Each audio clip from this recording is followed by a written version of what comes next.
আগামীকাল দেশের অধিকাংশ জায়গায় অস্থায়ীভাবে দমকা হাওয়া সহ হালকা থেকে মাঝারি ধরনের বজ্রপাত বৃষ্টি হতে পারে। সেই সঙ্গে দেশের কোথাও কোথাও মাঝারি ধরনের ভারী থেকে অতি ভারী বর্ষণ হতে পারে।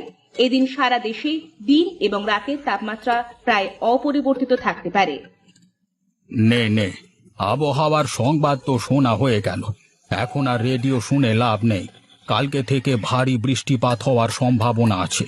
আরে আমরা তো বেঁচে গেছি, আগে আগে সব ফসল কেটে ঘরে তুলে ফেলেছি। হ্যাঁ গো হ্যাঁ, আমার তো আরো 1 সপ্তাহ আগে ফসল উঠে গেছে, কিন্তু তাকিয়ে দেখো মাঠে প্রায় অর্ধেক লোকের পাকা ধান রয়ে গেছে। কাল থেকে যদি ভারী বৃষ্টি হয় তাহলে তো মানুষের বিপদের কোনো শেষ থাকবে না গো। তাই তো দেখছি রে, কিন্তু মানুষ তো একদিনের মধ্যে কি করে তাদের ফসল ঘরে নেবে বল দেখি। মানুষ এবার ফসল নিয়ে ভালোই কাড্ডায় পড়বে, বুঝলি। হ্যাঁ গো, মানুষের আর কি করবার আছে বলো, বিধাতা যা করবার তা তো করবেন। এখন সবাই মিলে বিধাতার কাছে প্রার্থনা করা ছাড়া তো আর কিছু করবার নেই, তাই না? এক কাজ করি, সবাইকে ডাক দিয়ে বৃষ্টির পূর্বাভাস জানিয়ে দিই, তাহলে সবাই সতর্ক হয়ে যাবে। সতর্ক হয়েও খুব একটা লাভ হবে বলে মনে হয় না। তারপরেও দেখ, মানুষকে ডেকে যদি কোনো উপকার হয় এতে করে, তবে তো বেশ ভালোই হবে। শোনো শোনো শোনো, সবাই যার যার কাজ ফেলে রেখে এইদিকে এসো। সবার জন্য একটা বিশেষ খবর আছে, সবাই এক্ষুনি নিজেদের কাজ রেখে এদিকে এসো। বাবারে বাবা, তোর গলা নাকি হ্যান্ড মাইক? এত জোরে চেঁচিয়ে একেবারে কানে তালা ফাটিয়ে দিলি দেখছি। ও আমার পারিবারিক গুণ চাচা, আমাদের বংশের সবারই এগুণ আছে। আমাদের জোরে কথা বলতে মাইক লাগে না। কি গো কাকা, কি হয়েছে? ডাক দিলে যে? কি সুখের সুসংবাদ শুনবার জন্য নাকি দুঃখের দুঃসংবাদের জন্য? বলো বলো, তাড়াতাড়ি বলো, মাঠে মেলা কাজ পড়ে আছে। আগামীকাল থেকে ভারী বৃষ্টির সম্ভাবনা আছে। তাড়াতাড়ি তোমাদের ফসল কেটে ঘরে নিয়ে যাও, তা না হলে মহা বিপদ। কি জ্বালা, কি জ্বালা! এই 2 বিঘা পাকা ধান এক বেলাতে কি করে কেটে বাড়িতে নিয়ে যাব বলো দেখি? আর না নিতে পারলে তো ফসল নষ্ট হয়ে যাবে গো। পাকা ধান বৃষ্টির পানি পেলেছে, আর পাওনা হবে না সে ধান। যাও যাও, সবাই পকেট থেকে টাকা খসিয়ে হাটে গিয়ে কামলা নিয়ে এসে কাজে লাগাও, যদি তোমাদের ধান বাঁচাতে চাও তবে। হ্যাঁ গো হ্যাঁ, তাই করি, সবাই তাই করি। তাছাড়া যে আর উপায় নাই। এত কষ্টের ফসল যে করি হোক না কেন, বাঁচাতে তো হবেই।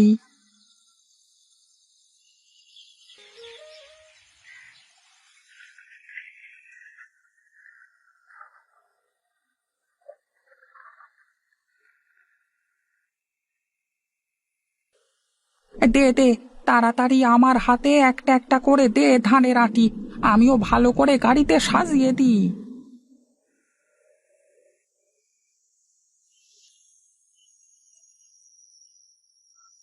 এই রে, জোরে বৃষ্টি শুরু হয়ে গেল যে!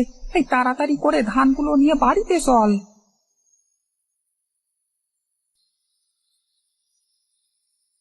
কি কথা, চিন্তিত দেখাচ্ছে কেন তোমাকে? কি হয়েছে? সেই মাঠ থেকে এসে এখানে যে বসেছো, তারপর তো আর কোনো কথাবার্তা কিছুই বলছো না আমার সাথে। কথাবার্তা কিভাবে বলবো গিন্নি? মাঠে অর্ধেকের বেশি পাকা ধান রয়ে গেছে। এমনিতেই আমাদের জমিটা অনেক নিচু। শুধু আমাদের জমিটা না, মাঠটাই তো অনেক নিচু জায়গায়। হালকা বৃষ্টি হলেও ওখানে অনেক পানি বেঁধে থাকে। পাকা ধানের মধ্যে যদি পানি বেঁধে থাকে তাহলে তো ধানগুলো সব নষ্ট হয়ে যাবে। চিন্তা করে আর কি করবে বলো? যা হবার তা তো হবেই। এত চিন্তা করে শরীর খারাপ করে কোনো লাভ আছে বলো? বিধাতা বিপদ দিয়েছেন, বিধাতাই উদ্ধার করবেন। তুমি এত চিন্তা করো না তো, দেখবে সব ঠিক হয়ে যাবে। ঘরে গিয়ে খাবে নাকি এখানে খাবার আনবো বলো? সেই সকালবেলা থেকে তো তোমার নাওয়া খাওয়া সব বন্ধ হয়ে গেছে। না গিন্নি না, এখন খাবো না। বৃষ্টি থামলে তারপরে মাঠে গিয়ে মাঠের কি অবস্থা দেখে তারপর খাবার খাবো। এখন আমার কোনো কিছু ভালো লাগছে না। দেখো কাণ্ড, মাঠে পাকা ধানের ওপর বৃষ্টি পড়েছে বলে কি খাবার খাবে না? আমি ভাত বাড়ছি, তুমি এসে খেয়ে নাও।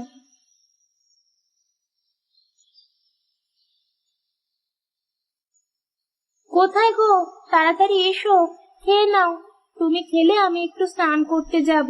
তাড়াতাড়ি এসো, আমার অনেক কাজ পড়ে আছে। না, এই মেয়েটাকে নিয়ে আর পারি না। গিন্নিটা দিন দিন এত জিদ্দি হচ্ছে না, যা বলবে তা করিয়েই ছাড়বে। যাই যাই, সে একবার যখন বলেছে তার মানে ভাত খাইয়েই ছাড়বে আমাকে। এখানে বসে থেকে লাভ নেই, তাড়াতাড়ি গিয়ে ভাত খেয়ে আসি।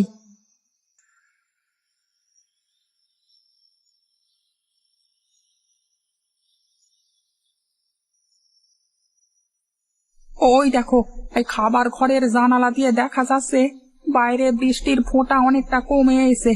আমি ছাতাটা নিয়ে গিয়ে দেখে আসি মাঠে পানি জমে গেছে কিনা।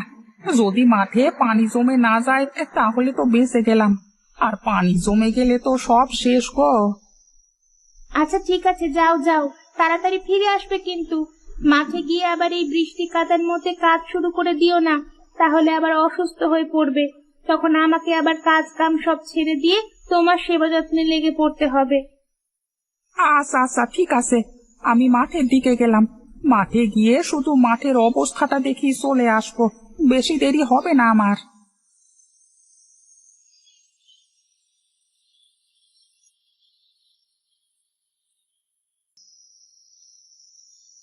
যাক বাবা, বাঁচা গেল। মাঠে তো তেমন পানি জমেনি। যদি আর বৃষ্টি না হয় তাহলে কালকে সকাল থেকে আবার ধান কাটতে পারবো। যাই যাই, এখন এখানে থেকে আর কোনো কাজ নেই, বাড়িতে ফিরে যাই।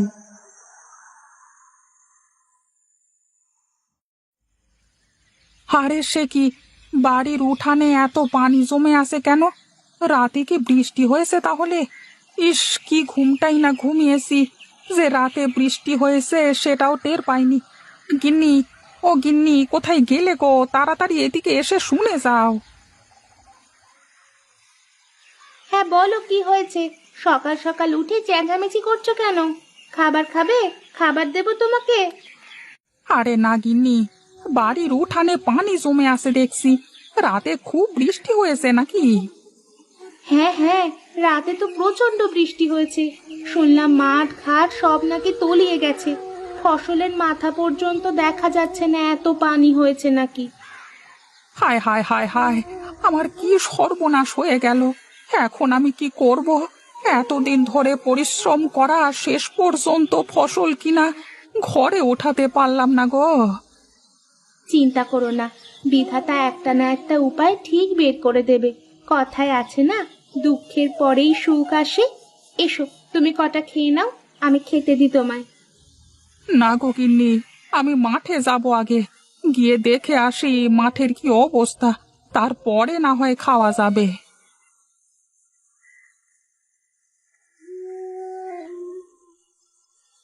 আরে রামু কাকা, তুমি এখানে বসে আছো যে?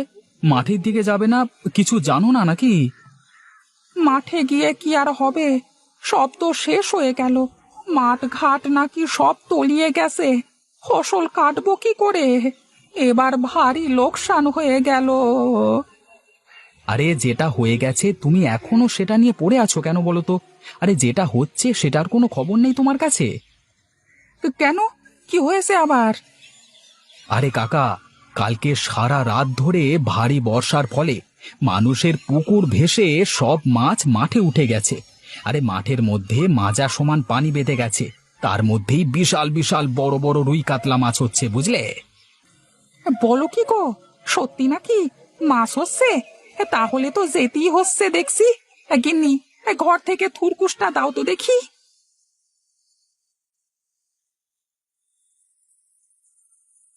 ওই দেখো দাদা, এই বলেছিলাম না মাঠে অনেক মাছ হচ্ছে। এই চলো চলো, মাছ ধরতে লেগে পড়ি। হ্যাঁ হ্যাঁ, চল চল, তাড়াতাড়ি চল।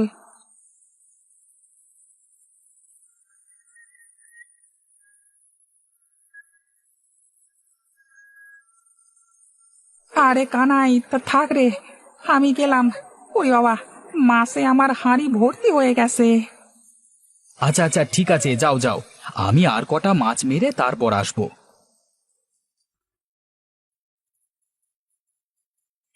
গিন্নি, ও গিন্নি, কোথায় গেলে? তাড়াতাড়ি বাইরে এসে দেখো, কত মাছ ধরে এনেছি আমি। ওরে বাবা রে বাবা, কত মাছ পেয়েছো তুমি! সব তো বিশাল বড় বড় মাছ দেখছি। এত মাছ তো আমরা খেতে পারবো না, সব মাছ তো নষ্ট হয়ে যাবে গো।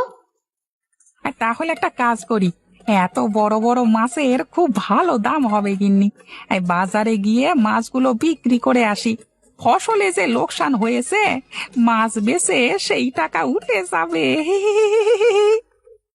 বাহ, এই বুদ্ধিটা কিন্তু দারুণ। তুমি এক কাজ করো, বড় বড় দুটো মাছ বাড়িতে রেখে দিয়ে সব মাছ বাজারে বিক্রি করে দিয়ে এসো। আচ্ছা আচ্ছা, ঠিক আছে ঠিক আছে, হ্যাঁ তাই করি।